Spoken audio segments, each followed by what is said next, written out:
आज आपण उपवासाची शेंगदाण्याची आमटी बघणार आहोत। ही आमटी तुम्ही भगरीच्या भातासोबत किंवा खिचडीसोबतही खायला एकदम टेस्टी लागते। ह्या आमटीमध्ये आपण दही वापरणार आहोत, त्यामुळे एकदम आंबट गोड अशी ही आमटी आपण कढी जशी बनवतो तशीच आज उपवासाची आज आपण कढी बनवणार आहोत। चला मग मी हिमगौरी तुमचे खूप खूप स्वागत करत आहे माझ्या हिमगौरी लाईफ या यूट्यूब चॅनलवर।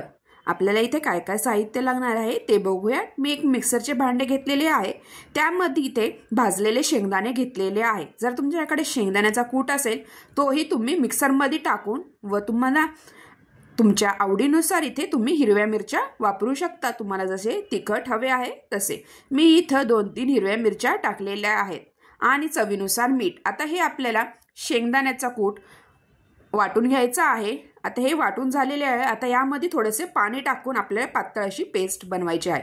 इथे आपली पातळ अशी शेंगदाण्याची पेस्ट झालेली आहे। आता एका मोठ्या पातेल्यात आपल्याला थोडेसे तूप टाकायचे आहे।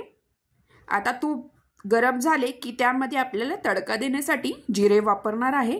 जर तुम्ही उपवासाला जिरे खात असेल तर जिरे वापरा, नाही वापरले तरीही चालेल। आता जिरे चांगले तडकले की त्यामध्ये आपण शेंगदाण्याची व हिरव्या मिरचीची पेस्ट बनवलेली आहे ती पेस्ट यामध्ये टाकून चांगले परतून घ्यायचे आहे। आता ही सगळी पेस्ट शेंगदाण्याची मी यामध्ये टाकलेली आहे व चांगलं परतून घेणार आहे। तुम्ही नुसती दही न वापरताही ही शेंगदाण्याची आमटी बनवू शकता। आता मी इथे उकडलेला एक बटाटा टाकणार आहे। हाताच्या साहाय्याने असे कुस्करून मी हा बटाटा टाकलेला आहे, मस्त लागतो बटाटा आमटी बरोबर। आता मी त्याच भांड्यात 3-4 चमचे एवढे दही घेणार आहे। आता हे दही पण आपल्याला मिक्सरमधनं बारीक करून घ्यायचं आहे, जेणेकरून चांगलं ताकागत होईल। आता दही घेतलेले आहे, आता हे मिक्सरमधनं मी बारीक करून घेणार आहे, चांगलं बारीक असं झालेलं आहे। आता आपण जी पेस्ट आणि बटाटा टाकलेला होता त्या मिश्रणामध्ये हे दही टाकायचं आहे आणि इथे आता आपल्याला जेवढं आमटी हवे आहे तेवढे इथे पाणी ॲड करायचं आहे। त्या मिक्सरच्याच भांड्यात मी थोडेसे पाणी ॲड करून टाकलेले आहे। आता इथे पातळसर आमटी इथे आपली रेडी झालेली आहे।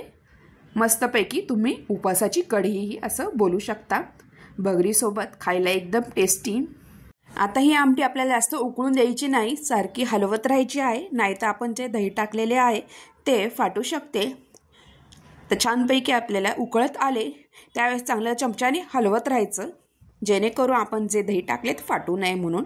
अशा प्रकारे आपली इथे चटपटीत अशी उपवासाची कढी किंवा उपवासाची आमटी रेडी झालेली आहे।